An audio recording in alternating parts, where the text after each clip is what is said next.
I can't take this no more. I am moving to Ghana. Well, hold up.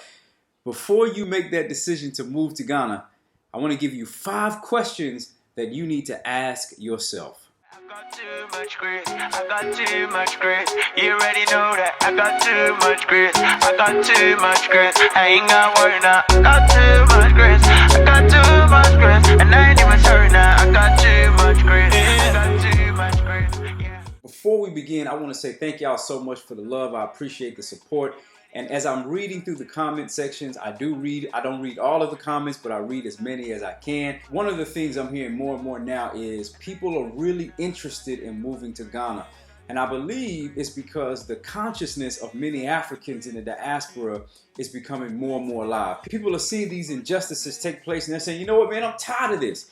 And they have said, I am moving back to Africa. And I think that's a dope idea. But before you do that, I want to give you 5 questions that you need to ask yourself before you make such a tremendous transition in your life. The first question you need to ask yourself is, why Ghana? So the reason we decided to transition to Ghana was 2 main reasons. Number 1 is because I wanted to go back to school and I knew that I did not want to get an education in the US. And the second reason was my organization has been here for about 5 years doing work building bridges between Africans in the diaspora, as well as work around energy sustainability and improving marginalized communities and helping entrepreneurs. So it was 2 main reasons. Number 1, to go back to school for some personal development, and then number 2, to help further the vision and mission of my organization. So the question you have to ask yourself is, why do I want to move back to Ghana? The second question you have to ask yourself is a big one, and that is, how will I earn income? How will I get that money, that dollar bill, y'all? A lot of people overestimate their confidence in going into a new place and just making it happen. And a lot of people undervalue the power of planning. As I said, us transitioning to Ghana was more than a 2-year process. And there was a lot of conversation, there was a lot of planning before we made that happen. Let's say you're excited about Ghana and you want to make that move. Okay, once you get here, what are you going to do? How are you going to sustain yourself every single day? I don't know your story, but you do. You know right now how you earn income. You know where your savings is. You know where your debt to income ratio is. These are all the things that you have to consider, because one of the worst things that you can do is be excited and think, man, I'm just going to start a business when I go there. And it does not work like that. Let me tell you, it is a new terrain, it is new culture, it is new systems. And if you don't know these things, you will come here and you will spend a lot of money trying to figure things out. One of the things I recommend is thinking about digitizing how you earn income. If there's some kind of way you can work from abroad or with some online organization or something like that, I would highly recommend it. We don't know what's going to happen in the future, but I do know that if you don't have a proper financial plan, more than likely you'll go back to the US because you failed to consider the realities of that financial situation. Again, the question to ask yourself is, how will I earn income and how will I sustain myself while in Ghana? The third question to ask yourself is, what are my expectations? Unfortunately, you know, our dear brother T'Challa just passed away. Wakanda forever, rest in peace. And that is the idea that a lot of people have about the continent of Africa. I talked to so many people, and I think unfortunately what has happened is because a lot of people who are raised in Western societies, particularly like the US, man, you have been marginalized your whole life as a black person. And so when you think of Africa, oftentimes you think about it in these 2 kind of, you know, opposing views. On one hand, it's either all terrible, it's poverty, it's crazy, I can't live there. Or on the other hand, it's like Wakanda. If you come here, what do you think is going to happen? Do you think that people are going to be waiting at the airport like, hey, my brother, welcome home, I ain't seen you in a while? It doesn't happen like that. People have been living their lives and they've been doing so for hundreds of years.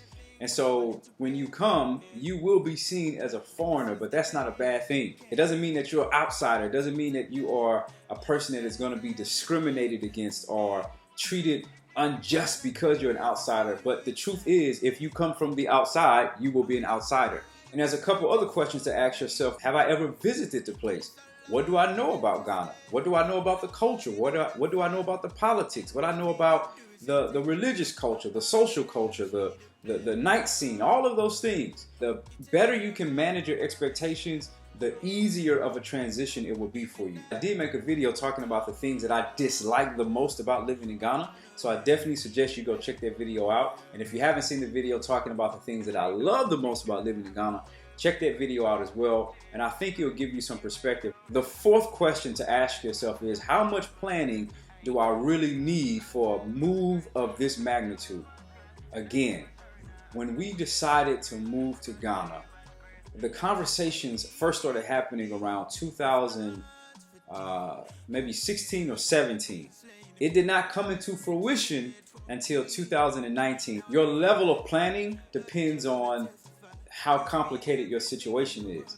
If you're a single person, you don't have any attachments, no kids, any of that, it may be easier than someone like myself that is married, I have a child, I had a job, I had an organization. So conversations had to be had around what are the implications for my nonprofit organization, what are the implications for raising kids, what are the implications for marriage, what are the financial implications. I thought I would be in Ghana in 1 year, but because of just financials not being ready, life circumstances not being ready, it took about 2 years. So I want to encourage you, do not underestimate the power of planning. One of the things you can do in the meantime is plan a trip. If you have never visited Ghana, I highly recommend that you plan a trip for about 3 weeks. And if you can't do 3 weeks, do 2 weeks, but you have to do some amount of time before you actually pack up everything and move to this place that you've never been to. You also have to think about things like your insurance and your vehicles, if you own a home, if you have real estate property, if you have businesses. We didn't just have conversations with one another. I had conversations with my healthcare providers. I had conversations with my attorney to really look at all the implications around making a long-term transition like this so that I can make sure that things are in place. Do not underestimate the power of planning. The scriptures tell us that if you submit your plans to the Lord, then He'll grant you success. Notice that you got to have something to submit to Him to be successful. The more planning you can do wherever you are right now, the easier your transition will be once you come to this side of the ocean. And then I believe one of the last important questions you need to ask yourself before you are considering a momentous move to Ghana is, how long do I plan on staying here? That will determine a lot.